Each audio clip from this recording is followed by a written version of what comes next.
right. Hey guys, this is Mike with Mike and Bike. Thanks for joining me today on a significantly cooler Southern California day. It's been absolutely scorching here lately. But I just wanted to take a quick ride and focus today on my favorite things about this bike, the 2007 V-Strom 650. Go into a little bit more detail about what I like.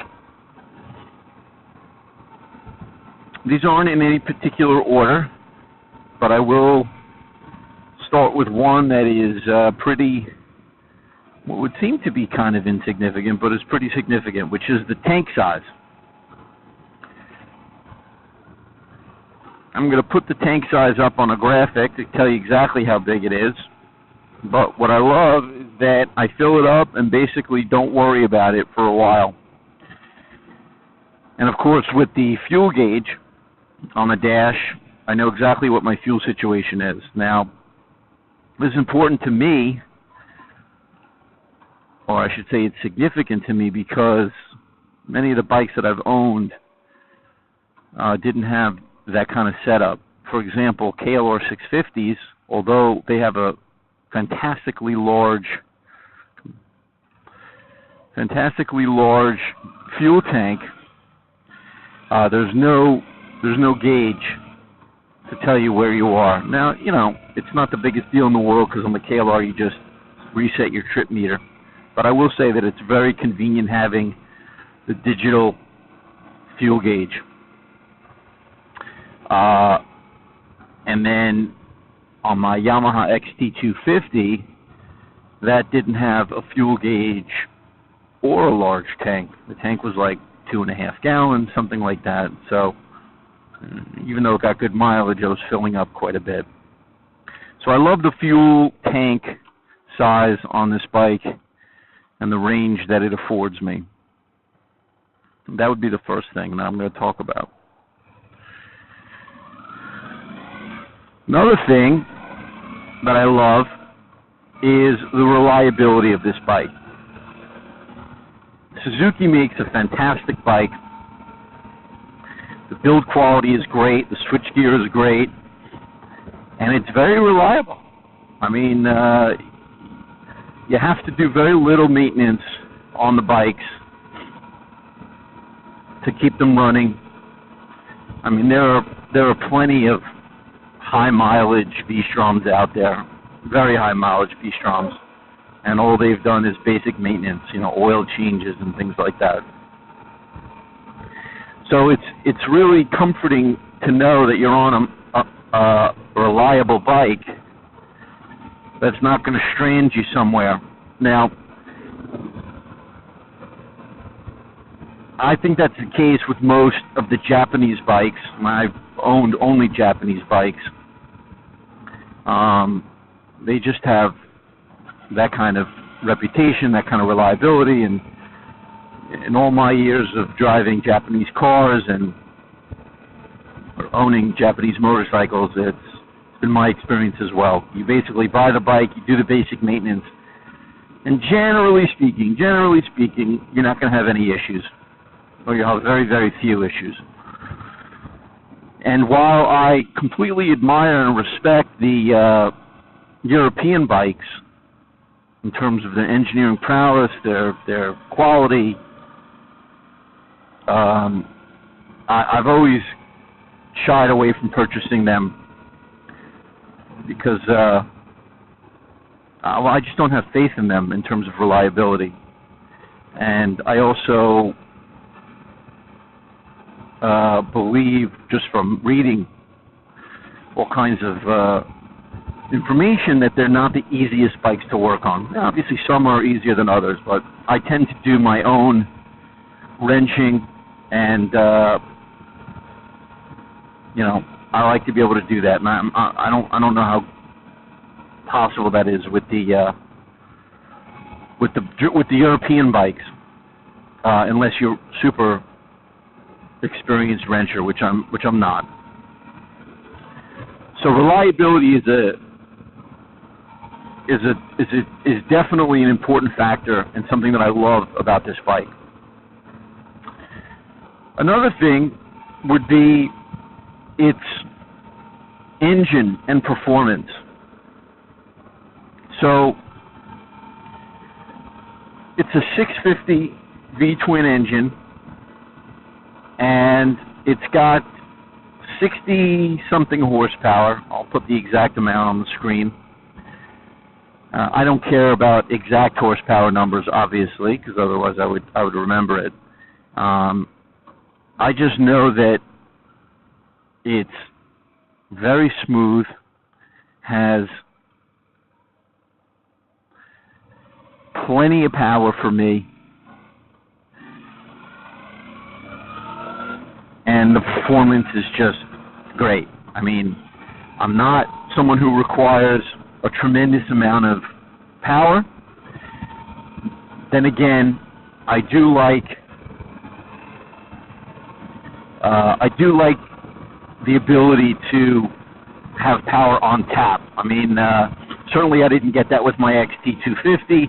The KLR 650 was just enough power, but not on the freeway. And I do take the bike on the California freeways, so it's really nice to have the power. It's very smooth. There's torque wherever I want it. I like the sound. It's not very vibey at all. When you get into the higher RPMs, it is a little bit. I love having fuel injection. That's another big thing. I'm just tired of dealing with carburetors. Very finicky. Yes, once you get them dialed in, they're fine. Yes, they're easy to work on. But I don't know. I just prefer fuel injection. I just prefer turning the key and pressing the button and knowing that the bike's going to be fueled the way it needs to, regardless of my environmental situation, whether I'm at sea level or whether I'm up in the mountains. Another thing I love about the V-Strom is not specific to the bike itself, but it's got a great online community. So lots and lots of owners out there, lots of forums out there. So any information that I need on the bike, whether it's advice on an accessory or advice about working on the bike. I did recently, for example, I did a bunch of maintenance. I did a coolant change. I did brake pads front and back. I did brake fluid, spark plugs, okay? And, all that information is out there because a lot of people own the bike and a lot of people share their information, their expertise, which is great. Together with the fact that there's an online community is the fact that there's a lot of aftermarket products out there. So, we all like to customize our bikes to our taste. And, some bikes, if they're not popular, they're not going to have tons of options out there. Or if they're brand new, meaning a new model, like the Versys 300X, I know, had some limited accessories and was taking a little while for accessories to reach the market. Well, this bike's been around for a while, this V-Strom. A lot of people own it, a lot of companies out there, big and small, making products for it, whether it's seat covers, grips, mirror extenders, foot peg lowering kicks, you name it. You name it, it's out there, or options, and that means that the prices aren't crazy either.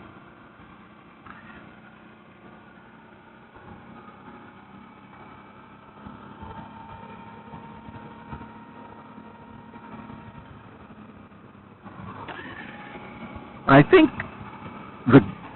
all the things I'm talking about really lead up to one overall thing that I love about the bike, which is that it presents, or it represents, a fantastic value.